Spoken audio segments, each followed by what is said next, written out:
औज़ु बिल्लाहि मिनश शैतानिर बिस्मिल्लाहिर्रहमानिर्रहीम। प्यारे बच्चों, अस्सलाम वालेकुम। आज हमारा मौजू है नज़ीर अहमद की कहानी, कुछ मेरी और कुछ इनकी ज़बानी। आज हम इस सबक का दूसरा पैराग्राफ पढ़ने जा रहे हैं। प्यारे बच्चों, गौर से सुनो। मिर्ज़ा फ़रहतुल्लाह बैग अपने इस खाके में अपने उस्ताद मौलवी नज़ीर अहमद के बारे में लिखते हैं। इसका जो दूसरा पैराग्राफ है, प्यारे बच्चों, उन्होंने अपने बारे में बताया, लो भाई, हम बहुत गरीब लोग थे, न खाने को रोटी, न पहने को कपड़ा, तालीम का शौक था, इसीलिए फिराता पंजाबियों के कड़े के मस्जिद में आकर ठहर गया। यहाँ के मौलवी साहब बड़े आलिम थे, उनसे पढ़ता और तोकल पर गुजारा करता। मौलवी साहब के 2-4 शागिर्द और भी थे, उन्हें भी पढ़ाते और मुझे भी पढ़ाते। दिन रात पढ़ाने के सिवा कुछ काम न था। प्यारे बच्चों, थोड़े से दिनों में मैंने कलामी मजीद पढ़कर अदब पढ़ना शुरू किया। 4 बरस में मौलूकात पढ़ने लगा। गो मेरी उम्र 12 साल की थी, मगर कद छोटा होने की वजह से 9-10 बरस का मालूम होता था। पढ़ने के अलावा मेरा काम रोटियां सिमटना था। सुबह हुई और मैं छड़ी हाथ में ले घर घर रोटियां जमा करने निकला। किसी ने रात की बची हुई दाल ही दे दी, किसी ने कीमा की लगदी ही रख दी, किसी ने 2-3 सूखी रोटियों ही पर टर खाया।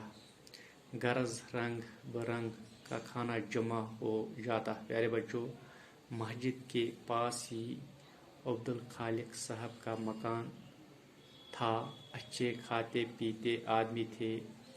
उन्हीं के बेटे डिप्टी अब्दुल हामिद है, जो सामने वाले मकान में रहते हैं। इनके यहाँ मेरा कदम रखना मुश्किल था। इधर मैंने दरवाजे में कदम रखा, इधर उनकी लड़की ने टांग ली। जब तक सेर 2 सेर मसाला मुझसे न पिसवा लेती, न घर से निकलने देती, न रोटी का टुकड़ा देती। खुदा जाने कहाँ से माला भर का मसाला उठा लाती थी। पीसते पीसते हाथों में गठे पड़ गए थे। जहाँ मैंने हाथ रोका और उसने बट्ठा उंगलियों पर मारा, बखुदा जान से निकल जाती थी। मैंने मौलवी साहब से कई दफ़ा शिकायत भी की, मगर उन्होंने टाल दिया। खबर नहीं मुझसे क्या दुश्मनी थी, ताकीद कर दिया करते थे कि अब्दुल खालिक साहब के मकान में ज़रूर जाना।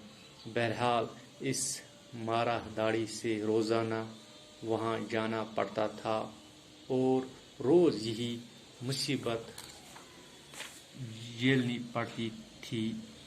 तुम समझे भी ये लड़की कौन थी? मियाँ, ये लड़की वो थी जो बाद में हमारी बेगम साहिबा हुई। जब सोचता हूँ तो पिछले नक्शा आंखों के सामने आ जाता है और बे इख्तियार हंसी आ जाती है। प्यारे बच्चों, अक्सर हम दोनों पहली बातों को याद करते और खूब हंसते थे। खुदा घर की रहमत करे, जैसी बचपन में शेरें थीं वैसी ही जवानी में गरीब हो गईं।